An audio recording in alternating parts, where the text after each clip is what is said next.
அனைவருக்கும் வணக்கம். என் பேர் சேதுபதி பாபு. நான் சதர்ன் ரயில்வே கோயம்புத்தூரில் போத்தனூர் எஸ்என்டி ஒர்க் ஷாப் ரயில்வேயோட ஒர்க் ஷாப்பில் ஒர்க் பண்ணிகிட்ருக்கேன். நான் பேசிக்கலி ஒரு டெக்னீஷியன் ஜாயின் பண்ணிவிட்டு இன்றைக்கி வந்து 4-5 ப்ரமோஷன் வாங்கி இன்றைக்கி சேஃப்டி ஆஃபீஸருங்கிற போஸ்ட்டில் இருக்கிறேன். நான் என்னோடய நேட்டிவ் திருநெல்வேலி. நம்ம அண்ணன் சண்முக சுந்தரம் அண்ணன் வந்து நமக்கு சீனியரு. அவர் இப்போ ஃபேமிலி ஃப்ரெண்டுன்னு வச்சுக்கலாம். இவர் தான் எனக்கு வந்து இன்ஸ்பிரேஷன் காம்படிட்டிவ் எக்ஸாமுக்கு. என்னென்னா, நான் 1993 ஐடிஐ முடித்தேன். ஆனால் 2000க்கு மேலே தான் எனக்கு வந்து இந்த மாதிரி காம்படிட்டிவ் எக்ஸாம் மூலமாக ஐடிஐ படித்தவங்களுக்கு ரயில்வேயில் வேலை இருக்குது அப்படிங்கிறது எனக்கு தெரிய வந்தது. அதுக்கப்புறம் அண்ணா வந்து குரூப் அப்போ வந்து இவர் வந்து அவரும் எக்ஸாம் எழுதிட்டு இருந்தார்.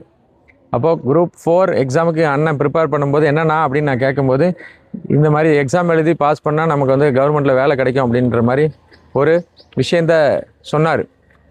அப்போது அந்த எக்ஸாமில் அண்ணன் வந்து வெயிட்டிங் லிஸ்ட் நம்பர் 2 வந்தது. அன்ஃபார்ச்சுனேட்லி அவருக்கு வந்து அந்த எக்ஸாமில் மூலமாக அவருக்கு வந்து வேலை கிடைக்காம போச்சு.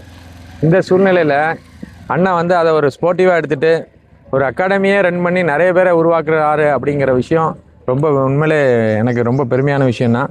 உங்களோட பணி சிறக்கிறதுக்கு. ஏன்னா நீங்கள் மட்டும் உங்களுக்கு மட்டும் வேலை கிடச்சிருந்துன்னா அவங்க குடும்பம் மட்டும்தான் வாழ்ந்துருக்கும். ஆனால் நிறைய குடும்பத்துக்கு நீங்கள் வந்து ஒரு முன்னுதாரணமாக இருந்து எல்லாருக்கும் நமக்கு கிடைக்காத விஷயம் எல்லாருக்கும் கிடைக்கணும் அப்படிங்கிற ஒரு நல்ல மோட்டிவில் நீங்கள் வந்து இந்த விஷயத்தை செஞ்சது எனக்கு வந்து ஒரு இன்ஸ்பிரேஷனாக இருக்குது. இப்போ எனக்கும் அப்படி தான். நம்ம வந்து ரயில்வேல எண்ணற்ற வேலை இருக்குது. ஆனால் எல்லாம் நார்த் இந்தியன்ஸ் தான் வராங்க. இப்போ சமீப காலமாக பீகார், அப்புறம் தெலுங்கானா, இவங்கெல்லாம் நிறைய பேர் உள்ளே வராங்க.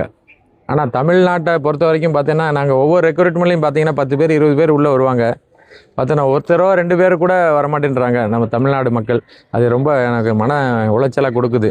என்னென்னா, நமக்கு எந்த ஆப்பர்ச்சுனிட்டி எப்படி கிடச்சிதுங்கிற எனக்கு தெரிஞ்சிச்சு. ஆனால் நிறைய பேருக்கு தெரியாமல் இருக்காங்க. அவங்களுக்கெல்லாம் தெரியப்படுத்தணும் அப்படிங்கிற ஒரு எண்ணத்தில் தான் நான் இவருக்கு அண்ணனுக்கு நான் என்னோடய எக்ஸ்பீரியன்ஸை சொல்கிறேன், நீங்கள் வந்து அதை போடுங்க அப்படின்னு சொல்லி நான் சொன்னதுக்கான காரணம், எல்லோரும் இதை பயன்படுத்தி உங்களை மாதிரி அகாடமி எல்லா ஊர்லேயும் நடக்கணும்.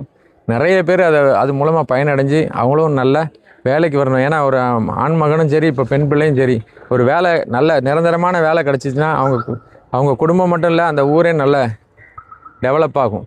இதுக்கு வந்து நீங்கள் உதவியாக இருப்பீங்க அப்படிங்கிறது, இதை பயன்படுத்திக்கோங்க. எல்லாருக்கும் சர்வீஸ் பண்ணுங்கண்ணா, இதுதான் வந்து வேணும். ஏன்னா எங்களை மாதிரி செட்டில் ஆனவங்க நிறைய பேர் உங்களுக்காக புக்ஸோ என்ன விதத்தில் நாங்கள் ஹெல்ப் பண்ணுறதுக்கு நாங்கள் தயாராக இருக்கோம். தயவுசெய்து எல்லோரும் பயன்படுத்திக்கோங்க. இப்போ கூட சமீபத்தில் 22,000 போஸ்ட் கேட்டிருக்காங்க. எல்லோரும் பயன்படுத்திக்கோங்கன்னு கேட்டுக்கிறேன்.